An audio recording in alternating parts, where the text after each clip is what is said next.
Hey everybody, welcome back to my channel. I know it's been a minute since I recorded a YouTube video. It's honestly been longer than a minute. It's been 30 days, 31 days now. It's been a month since I posted anything on YouTube, and I'm sorry about that. If you really care, you know, the world has just been crazy. Unless you live under a rock, you just know it's been a lot going on. Besides Corona, just Black Lives Matter and the protests and all the changes going on in our country, it's just been a lot, and I just didn't feel up to recording. Plus I had summer classes and just like a whole bunch of other stuff to do. I'm back, and I'm thinking about doing like an update video, a live video, just sitting talking, but we'll see, because I don't know if you guys even want to hear about that, because you already see it everywhere else. But in today's video, I'm going to be talking about my 5 tips for pre-nursing students. I know that's why you really clicked on this video, and the reason why I'm doing this is because I feel like I have some expertise now to help my future nurses like myself get into nursing schools. And obviously I think some of these tips could be used for anybody who's applying to like a post-secondary school, or you know, just anything like that, medical school, pharmacy school, law school, but it just depends on what your applications require. But I'm gonna give you guys my 5 tips that I think help me get into nursing school. Okay, I'm sorry, it feels so weird recording because I just haven't done it in so long, but let's get into it. So my 5 tips for pre-nursing students that I have right here on my notes. I'm ready for y'all. My first tip: start your volunteering process early, as in the summer before college starts. If I'm not mistaken, any nursing school is going to ask for volunteer hours. Like, they want to know that you did stuff besides just be in the books. Like, obviously your job is not going to be in books. Your job is going to be for real out here with people, interacting with people, working with people. So they want to see that you can work with people and that you volunteer people and that you can stay committed to volunteering places for a while. So I highly recommend start a volunteer process the summer before you start college. They won't take any volunteering that you did in high school, because that was for high school purposes. Now you're in college, so start early, because as time goes on you're gonna have less and less time to volunteer, I think, if you're like me. So start early so that when you have free time you're able to you know, just have lots of volunteer hours up. The different requirements for volunteer hours are different for every school. Some schools ask for a minimum, some people ask for a maximum, some people don't care, they just want to see that you volunteered. It really depends, but I feel like the more the better. And obviously try and volunteer at something medical related, a hospital, a doctor's office, just something. Of course it doesn't have to be, because I didn't even volunteer at any medical related things. I volunteered at like a school. But if you volunteer at like a medical related place, I think that would definitely increase your chances even more. And then it'll also allow you to get recommendations from, you know, people who work in hospital, nurses, doctors, people at the front desk, you know, people who are in the hospital. My next tip, number 2, get close to a science teacher and kiss their butt. Kiss it. And just become their best friend. Become that annoying teacher's pet. Sit in the front of their classroom. Go to their office hours. Email them. I just hear so many noises around me. Let them know your face. Let them be comfortable and be around you and know your personality, know your life, know your family history, know your grades, know your goals, so that they can write you a recommendation letter, baby.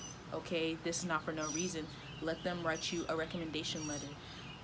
There's no point in applying for a science degree if you don't have a recommendation letter from a science teacher. I'm sorry. I don't think that makes any sense. You probably could get away with not getting one if you have like a recommendation from a a recommendation from like a medical person and a recommendation from someone else. But if you have to have one or the other, please let it be either a science teacher or a medical related person, or both. I think that really meshes.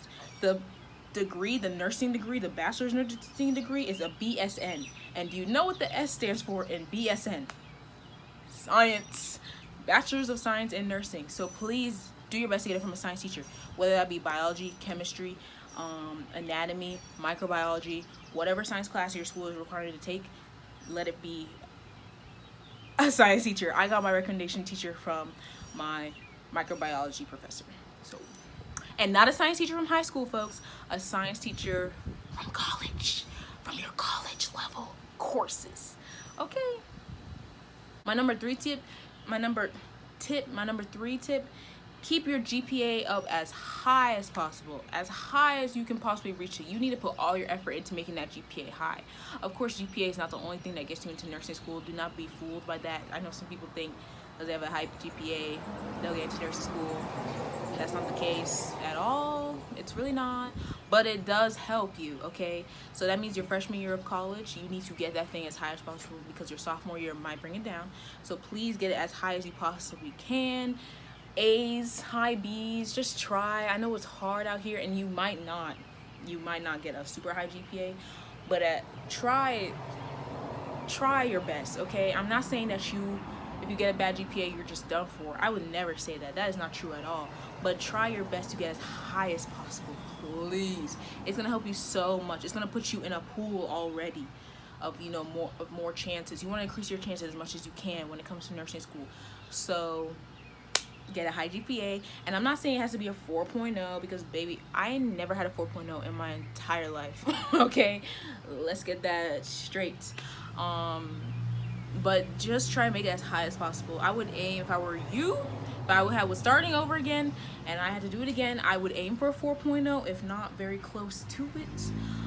But that's hard to get, especially in college. So just try the best you can. Aim for a 3.5 and above. I mean, you know your limits, you know your strength, your skills, your weaknesses. So make your own goals. But high GPAs a high GPA never hurts anybody, okay? That's all I gotta say about that. Okay, my number 4 tip. I think this might be the most important tip out of all the tips I give, and that is to keep your options very much open. If nursing is your passion, you need to have a backup school, because you may really think that you're gonna get into the school you want to get into. You may really think that you're gonna get into your home school, and take it from me. Take it from someone with experience. You might not. You really might not. Like, it's really, nursing schools are small. As you guys can see from my past videos, I talk about Georgia State. I did not get into Georgia State's nursing school. Do you know how many people Georgia State accepts every semester? 70 students out of however 100 applicants they get. 70. That is not a lot, okay? The nursing school I'm going to, you know how many students they accept every semester? 130. Okay, I know the ankle may have changed a little bit. That's because my filming device dropped. And I don't know how I had it before. It's kind of windy out here, so I think that's why it dropped. But I was on a tangent. What was I saying? Yeah, so like the school I applied to, that I got into, accepts 130 students every semester. The birds are flying. But 130 students every semester, which is better than Georgia State's 70, but it's still not a lot of students, okay? You're applying to, when you're applying to nursing school, you're applying to a very small portion of a big university. Georgia State has like 40 to 50,000 students, and their nursing school is only 70 people each semester. That is small. The school I'm going to now is roughly around 9-10K, and they have 130 students. That is small. So you need to have backup options for nursing school. If you really want it and you really are committed to it, you'll go to another nursing school, and it's not a big deal. People transfer schools all the time. It's normal. If you getting into nursing school is an accomplishment. So just getting into one, whether it's where you want to go, your number 1 choice, or your number 2, 3, 4, 11th choice, I don't care. It's an accomplishment, and a nursing school will accept you. Okay, so just don't give up, and just don't put all your eggs in one basket, unless you have a mother who's a dean and you know that you're getting in. I mean, that's the only way I know that you would get in, unless your grandfather is the last name of the nursing school, like the school is named after your grandfather. I don't know, why. I don't know why you put all your eggs in one basket. Now, of course, if nursing is not your number 1 passion, then maybe that's why. But for me, I know I had to apply to another school, because Georgia State's nursing school is competitive. Nursing schools are competitive in general, in general. So please just make a backup choice, please, for the love of all that is holy. Make a backup choice, okay? So my last tip, where did my list go? Number 5, this might be my second most important tip. My number 5 tip: apply for scholarships, get a job, save your coins, do a GoFundMe, something. Sell lemonade, babysit, walk the dogs, mow people's lawn. Do whatever you gotta do, as long as it's legal, you know. I'm not promoting illegal activities, but do what you gotta do, because nursing school, honey, is not cheap. I can go into like in depth right now about like the stuff I've had to pay for without even starting nursing school. Like, it's expensive. You have to pay for so much stuff beforehand: your shots, your drug tests, your background check, your books, your scrubs, your lab coats. The only thing the school is giving you is your acceptance, okay? That's it. You're not getting anything else. They're not handing you anything, okay? It's just you and your family. So save your coin, because you need to. You really need to. Also, you need to save your coin just in general, because you're a college student and you need to buy yourself coffee and that, you know, that type of thing. But save your coin, because it's expensive. Like, it's so expensive out here, and it's not cheap. And, you know, you have to get everything. Like, you really do. Like, it's not cheap.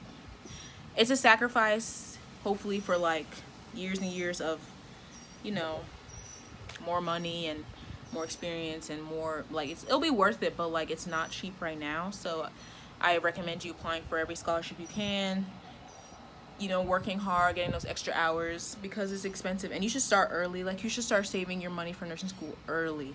Easier said than done. I know the first 2 years of college I wasn't thinking about saving money for nursing school and all that stuff. I wish I did, kind of, but I know I wasn't thinking about that. But try and think about that, and just think about the long run in the future before you waste your money on other stuff. Because unless you are rich and you are good and you have lots of money to your name, one, hit me up, because I could use some of that. And two, that's not most people. So save your money, sis. Save your money. But, you know, also, yeah, save your money.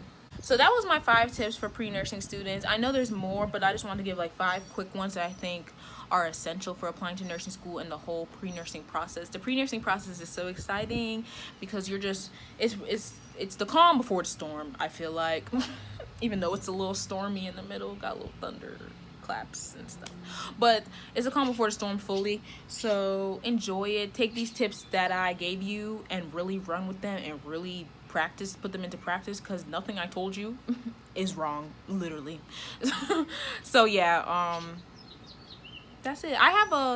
I have lots of other things I could talk about, but I can't really think of anything off the top of my head. So if you have any questions or recommendations about what to make videos about, I really want to get back to my consistent YouTube life, let me know in the comments. You can also like and subscribe for me. That would be really appreciated. I am growing in my subscribers, and it's really heartwarming. I even got subscribers while I was in that month-long span of not posting anything, which it's really sweet, and that's cool. And I just want to keep growing and keep informing lots of people, as much people